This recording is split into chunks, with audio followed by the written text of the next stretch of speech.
Il y a trop de fonctionnaires flamands dans la fonction publique à Bruxelles. C'est le constat du Conseil d'État qui a annulé l'actuelle répartition d'emplois entre les deux communautés.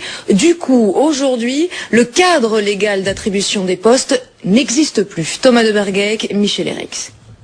Contrairement à une idée reçue, on travaille dans la fonction publique et on travaille même beaucoup.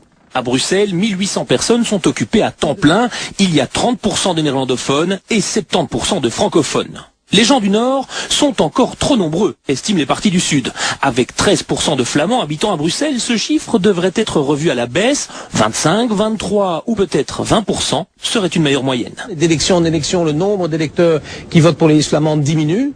Il n'y a pas lieu de penser que les Flamands aient plus besoin, je dirais, d'avoir accès au ministère, à l'administration régionale. Donc effectivement, le volume des affaires traitées, il est toujours assez proche de ce que représente la répartition de la population. Un récent Conseil d'État vient d'ailleurs de casser la clé de répartition votée par le gouvernement en estimant qu'elle n'est pas conforme à la réalité des dossiers traités. Situation aberrante, les fonctionnaires néerlandophones n'ont pas assez de travail, les autres en ont trop. La secrétaire d'État est attendue au tournant demain en séance plénière du Parlement bruxellois. Le fonctionnaire à Bruxelles, au niveau régional, ne doit pas être lui-même bilingue, mais le service doit être bilingue. Et donc, c'est pour ça qu'on peut aussi tenir compte du fonctionnement du service. Comment est-ce qu'il peut encore rester bilingue? Donc, il faut quand même avoir une certaine proportion de néerlandophones et de francophones.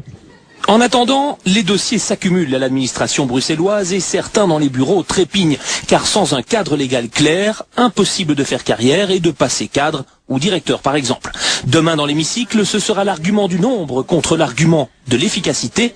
D'ici la fin des débats, les fonctionnaires attendront encore un peu.